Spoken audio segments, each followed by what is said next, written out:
Sinuspinde ng LTFRB o ng Land Transportation Franchising and Regulatory Board ang prangkisa ng pampasaherong jeep na nakasagasa sa Parañaque nitong Huwebes.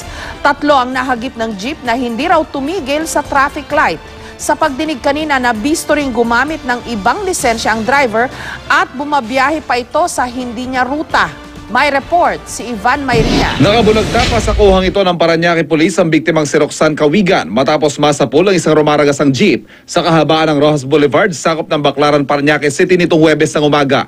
Maliban sa babae, 2 iba pa ang nahagip ng jeep na nawalan umano ng preno at hindi tumigil sa traffic light para bigyang daan ang mga papatawid na pedestrian.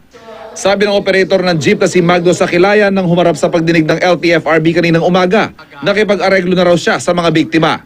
Ligtas na raw sila sa kapahamakan. Ang problema, may dagdag sakit na ulo pa palang dala ang driver niyang si Ronald Borcelas dahil gumamit ng lisensyang hindi kanya. Hindi humarap si Borcelas sa pagdinig. Hindi ko po alam na yan pala nahuli. Gusto ko lumabas ako dahil para daw kumita at matubos ang lisensya niya.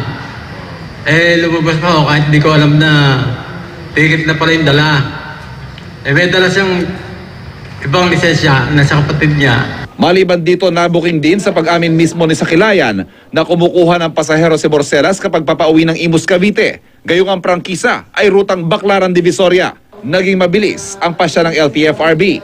Considering the circumstances of this case, the board hereby issue a preventive suspension order for 30 days of the PUJ plate number NWT 996. The board also strongly recommend the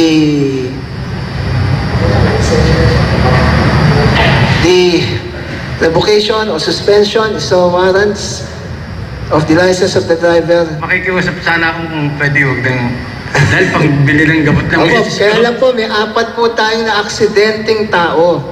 Yung 4 na aksidenteng tao po, no, kung kayo po ang nasa kalagayan ng pamilya noon, baka yung pong pakiusap na yon ay hindi po rin natin madaling mabigay. Pinaharap pa rin sa isa pang pagdinig ang driver ng jeep sa March 2. Formal din daw iaapila ng operator ang suspensyon ng kanyang prangkisa. Ivan Mayrina, GMA News.